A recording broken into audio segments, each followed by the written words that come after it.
போன வாரம் வெளியே இருக்க இந்த கூசு முனுசாமி வீரப்பன்ன்ற வெப் சீரிஸை வந்து நான் இந்த டைமில் பாராட்டிடுறேன். இவ்வளோ நாளாக கம்ப்ளீட்டாக நெகட்டிவாகவே தெரிஞ்ச வீரப்பன் அப்படின்ற ஒரு மனுஷன் இன்றைக்கி மக்கள் மத்தியில் ஓரளவுக்கு பாசிட்டிவாக போய் சேர்ந்துருக்காரு. ஆல்ரெடி வட தமிழ்நாட்டில் ஒரு ஹீரோ தான். ஆனால் இன்றைக்கி மொத்த தமிழ்நாடு முழுக்க, உலகம் முழுக்க வீரப்பன்னார் வந்து ஒரு ஹீரோ மாதிரி ப்ரொஜெக்ஷன் ஆகிட்டுருக்கு. அரணம் சுத்தமான தமிழ் பெயர், நிறைய அர்த்தம் இருக்குது அதுக்கு தமிழில். பாதுகாப்பு, மதில், அந்த மாதிரி நிறைய அர்த்தங்கள் இருக்குது. நல்ல தமிழ் பேர் வச்சதுக்கு முதல்ல நன்றி பிரியன் சார். இப்போ அது குறைஞ்சிட்டே வருது தமிழ் சினிமாவில். எல்லோரும் இங்கிலீஷில் பேர் வைக்க ஆரம்பிச்சிட்டாங்க ஸ்டைலாக. நிறைய இந்த மாதிரி சொல்கிறப்பவே பவர்ஃபுல்லாக இருக்க தமிழ் பேர்கள் இருக்குது, தேடி வைங்க. இயக்குநர்கள்கிட்ட நான் ஒரு கோரிக்கையாக வச்சுக்கிறேன் இந்த நேரத்தில்.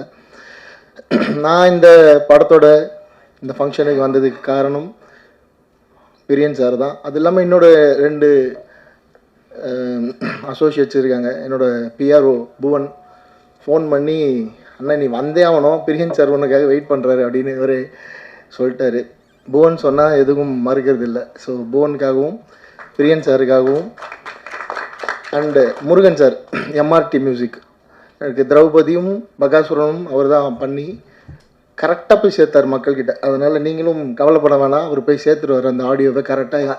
எங்கே ப்ரமோஷன் பண்ணணுமோ அவங்க ப்ரமோஷன் பண்ணி அந்த பாடலில் கொண்டு போய் சேர்த்துருவார். எங்களை மாதிரி மீடியம் பட்ஜெட் மூவிஸ்க்கு வந்து எம்ஆர்டி மியூசிக் வந்து ஒரு பெரிய வரம். நல்ல ப்ரைஸும் கொடுப்பாங்க, நல்ல சப்போர்ட் பண்ணுவாங்க. ஃபோன் பண்ணால் எடுப்பாங்க, பதில் சொல்லுவாங்க. தொடர்ந்து வாட்ஸ்அப் குரூப்பில் நம்ம டச்லேயே இருக்கலாம் அந்த ப்ரமோஷன் சம்மந்தமாக. மற்ற ஆடியோ கம்பெனிகளில் அது கஷ்டம், இந்த மாதிரி பட்ஜெட் படங்களுக்கு எடுக்க மாட்டாங்க ஃபோன். ரெண்டாவது, ஒரு படம் எடுக்கிறது எவ்வளோ கஷ்டம் அப்படின்னு எல்லோரும் சொல்லியிருந்தாங்க. உண்மையிலே கஷ்டமான விஷயம்தான். சந்தோஷம், ஒரு க்ரௌட் ஃபண்டிங் படம், தமிழ் சினிமாவோட 2வது க்ரௌட் ஃபண்டிங் படம் ஆடியோ லான்ச் வரைக்கும் வந்திருக்கு. நிறைய பேர் ட்ரை பண்ணுறாங்க. ஸோ ஃபஸ்ட்டு என் படம் வந்ததில் எனக்கு ரொம்ப பெருமை. இது 2வது படம் ஆடியோ லான்ச் வரைக்கும் வந்துருச்சு. வர வெள்ளிக்கிழமையும் சார் ஒரு ரெக்வஸ்ட், இந்த சமயத்தில் கன்னியாகுமரி, திருநெல்வேலி, தென்காசி, தூத்துக்குடி, அந்த பக்கம் நாகர்கோவில் பக்கம்லாம் மழை அதிகமாக இருக்குது. ரொம்ப முக்கியமான ஏரியா மதுரையும் திருநெல்வேலி. ஸோ திருச்சி பக்கமும் கொஞ்சம் மழை இருக்குதுன்னு கேள்விப்பட்டேன். ஸோ 3 ஏரியா முக்கியமான ஏரியா மழை இருக்குது. ஸோ அதை பார்த்துட்டு இந்த வெள்ளிக்கிழமை ரிலீஸ் வந்து முடிவெடுங்க. முடியலன்னா கொஞ்சம் ஒரு வாரம் தள்ளி வாங்க. ஏன்னா நீங்கள் இத்தனை பேரோட உழைப்பு இருக்குது, இத்தனை தமிழ் ஆர்வலர்களோட உழைப்பு இந்த படத்துக்குள்ளே இருக்குது. இது மக்கள்கிட்ட போய் சேரணும்.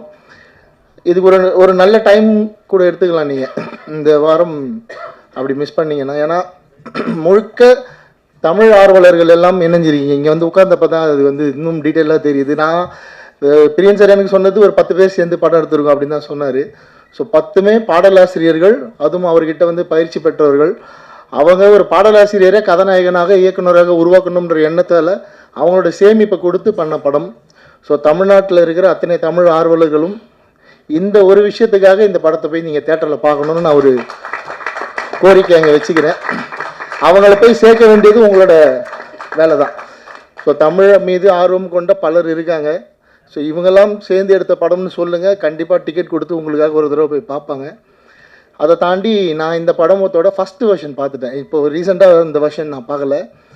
பிரியன் சார் வந்து என்னை கூப்பிட்டு, மோர்னிங் இந்த படம் பார்த்தே ஆகணும் அப்படி சொல்லி நான் வந்து போய் பார்த்தேன். ரொம்ப நல்லா, ஒரு ஃபஸ்ட் டைம் டைரக்ஷன் பண்ணுற மாதிரி அப்படிலாம் இல்லை. ஏன்னா பிரியன் சாருக்கு சினிமா புதுசு இல்லை, அவருக்கு எல்லாமே தெரியும். இருந்தாலும் ஒரு இயக்குனராக கதாநாயகனாக இருக்கிறப்ப அது ரொம்ப சிரமமான விஷயம். நம்ம மானிட்டர் பார்க்க முடியாது, நடிச்சுட்டு தான் போய் மானிட்டர் செக் பண்ணணும், டபுள் வேலை அது. அப்படி இருந்தும் ஒரு தரமான கதையை தேர்ந்தெடுத்திருக்காரு. பர்ஃபார்மன்ஸில், அவங்களோட லொக்கேஷனில், பட்ஜெட்டில் எங்கேயோ சின்ன சின்ன தவறுகள் இருக்கலாம். ஆனால் நல்ல கதை, நல்ல திரைக்கதையை தேர்ந்தெடுத்திருக்காரு. அதில் கண்டிப்பாக இந்த படம் ஜெயிக்கும், நிற்கும். ரொம்ப நல்ல சஸ்பென்ஸ் த்ரில்லர். இந்த படத்தில் வந்து இவர் கேரக்டர் நல்லவரா கெட்டவரா, அந்த வீட்டை சுற்றி நடக்கிற அமானுஷ்யங்கள் உண்மையில் அமானுஷ்யமா அமானுஷ்யம் இல்லையா, இந்த மாதிரி நெகட்டிவ் பாசிட்டிவ்னு மாறி மாறி அந்த டைமென்ஷனில் தான் போவோம் ஸ்க்ரீன் பிளே. அது தமிழ் தெரிந்த புலவர்களுக்கே உண்டான திறமை போல் அவ்வளோ அருமையாக எழுதியிருக்காரு அந்த விஷயங்கள்லாம். ஸோ இந்த படத்தில் வந்து ஒரு நெகட்டிவாக பாசிட்டிவாக அப்படின்னு ஸ்க்ரீனில் பார்த்து தெரிஞ்சுக்கோங்க. அது ஃபஸ்ட் ஹாஃபில் ஒரு மாதிரி இருப்பார், செகண்ட் ஹாஃபில் ஒரு மாதிரி இருப்பார். ஸோ இந்த நெகட்டிவ் பாசிட்டிவ்னு பேசுகிறப்ப இப்போது இந்த மேடையை பயன்படுத்தி இப்போது போன வாரம் வெளியே இருக்க இந்த கூசு முனுசாமி வீரப்பன்ன்ற வெப் சீரிஸை வந்து நான் இந்த டைமில் பாராட்டிடுறேன். ஜி ஸ்டுடியோவுக்கு ரொம்ப நன்றி, அண்ட் அந்த டேரக்டர் ஷரத்துக்கும் ரொம்ப நன்றி. ஒரு தரமான படைப்பை வந்து வெளியிட்டிருக்காங்க. ஸோ இவ்வளோ நாளாக கம்ப்ளீட்டாக நெகட்டிவாகவே தெரிஞ்ச வீரப்பன் அப்படின்ற ஒரு மனுஷன் இன்றைக்கி மக்கள் மத்தியில் ஓரளவுக்கு பாசிட்டிவாக போய் சேர்ந்துருக்காரு. ஆல்ரெடி வட தமிழ்நாட்டில் ஒரு ஹீரோ தான். ஆனால் இன்றைக்கி மொத்த தமிழ்நாடு முழுக்க, உலகம் முழுக்க வீரப்பனார் வந்து ஒரு ஹீரோ மாதிரி ப்ரொஜெக்ஷன் ஆகிட்டுருக்கு.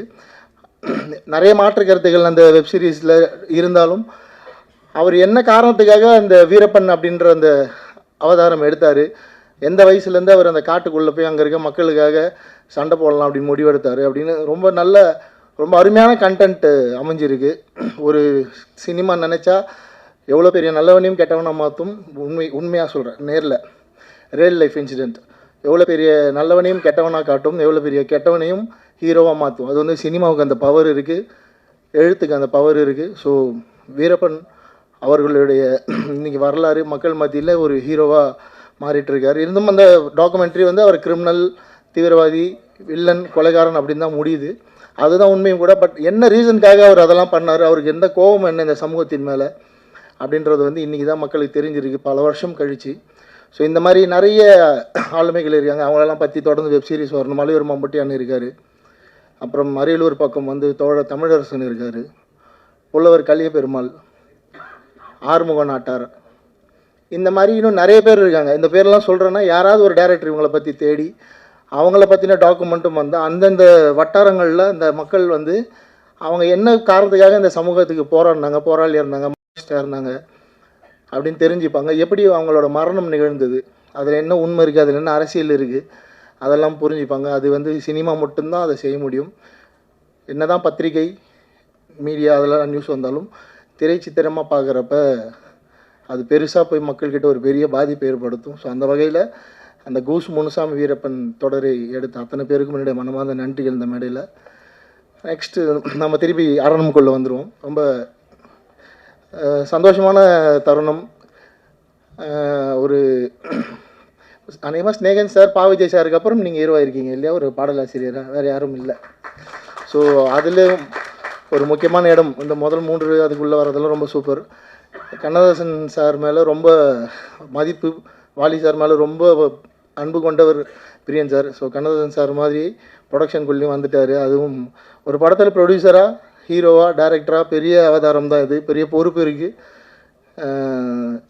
அவரை நம்பி ஃபன் பண்ணுவங்கெல்லாம் சப்போர்ட் பண்ணுங்கள்.